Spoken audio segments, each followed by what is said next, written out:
কোটি টাকা দিনমোহরে বিয়ে করলেন সানাই। নায়িকা হবার স্বপ্ন নিয়েই শোবিজে পা রাখেন নায়িকা সানাই মাহবুব। তবে শরীরের একটি অংশ অপারেশনের মাধ্যমে পরিবর্তন করে আলোড়ন তোলেন সানাই। এরপর নানা বিতর্কে জন্ম দিয়ে মিডিয়া ছাড়েন তিনি। পরিবারের পছন্দে বিয়ে করেন ব্যাংকার আবু সালেহ মুসাকে, কিন্তু বছর না পেরোতেই ভেঙে যায় বিয়ে।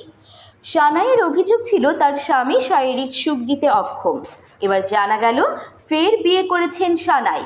রোববার 22 সেপ্টেম্বর সোহেল এফ খান ৪৫ বছর বয়সী সুইডেন প্রবাসী ব্যবসায়ীর সঙ্গে ১,০১,০০,০০০ টাকা দেনমোহরে তার বিয়ে সম্পন্ন হয়েছে। এ ব্যাপারে সানাই মাহবুব বলেন, আসলে আমি পারিবারিক জটিলতার কারণে বিয়ের বিষয়ে এখনই বিস্তারিত জানাতে পারছি না। আগামী বছর জানুয়ারিতে আনুষ্ঠানিকভাবে হতে পারে, তখন বিস্তারিত জানাবো।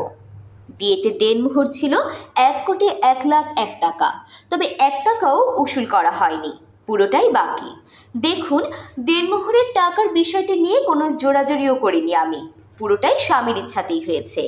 আমাদের পরিচয়ের ১ বছর হয়েছে, দুজনের ভালো বোঝাপড়া ও বন্ধুত্ব তৈরি হলে বিয়ের সিদ্ধান্ত নিই। আগের স্বামীর বিষয় তো আপনারা আগেই জেনেছেন, আমরা আলাদা হয়ে গেছি অনেকদিন আগে। এদিকে সানাইয়ের স্বামী সোহেল এফ খান বলেন, আমরা তো একসঙ্গে একই বাসায় আছি। সানাই চাকরি করছে, তার মশারি টাঙানো থেকে সব কাজ আমি করে দেই। নতুন করে বিয়ের বিষয়ে কেমন কি বুঝতে পারছি না। আসলে মিডিয়া জগতের মানুষগুলোর ভাইরাল হওয়ার নেশা। এটাও হতে পারে তার কারো সঙ্গে সম্পর্ক থাকতে পারে। ও যেখানে চাকরি করে সেখানে তো বিভিন্ন কাস্টমারের সঙ্গে কথা বলে। আগে এসব খোঁজ রাখতাম, এখন রাখি না। এর আগে 2022 সালের 27 মে পারিবারিক আয়োজনে বিয়ে করেছিলেন সানাই। সানাইয়ের পৈতৃক নিবাস নীলফামারীতে। তার স্বামী মুসার বাড়িও একই জেলার কিশোরগঞ্জ উপজেলার বাহাগিলি ইউনিয়নের দক্ষিণ দোরাকুঠি এলাকায়। পৈতৃক নিবাস নীলফামারী হলেও সানাইয়ের জন্ম ঢাকার ধানমন্ডিতে। তবে পড়াশোনার জন্য বেশ কিছুদিন রংপুরে ছিলেন তিনি। তার বাবা মা উচ্চপদস্থ বেসরকারি কর্মকর্তা। সানাই এখন ঢাকায় স্থায়ীভাবে বসবাস করেন। বিভিন্ন ফ্যাশন হাউসে মডেল হিসেবে কর্মজীবন শুরু করেন। এছাড়া টেলিভিশন চ্যানেলে করেছেন উপস্থাপনাও।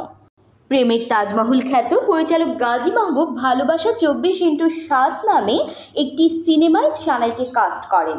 পরবর্তীতে সুপ্ত আগুন, সাহসী যোদ্ধা, ময়নার ইতিকথা, প্রতিশোধ, প্রতীক্ষা সহ প্রায় 8টি চলচ্চিত্রে অভিনয়ের জন্য চুক্তিবদ্ধ হন তিনি। এমন তথ্যবহুল সংবাদ পেতে চ্যানেলটি সাবস্ক্রাইব করে পাশে থাকুন। আর ভিডিওটি কেমন লেগেছে মন্তব্য করতে ভুলবেন না।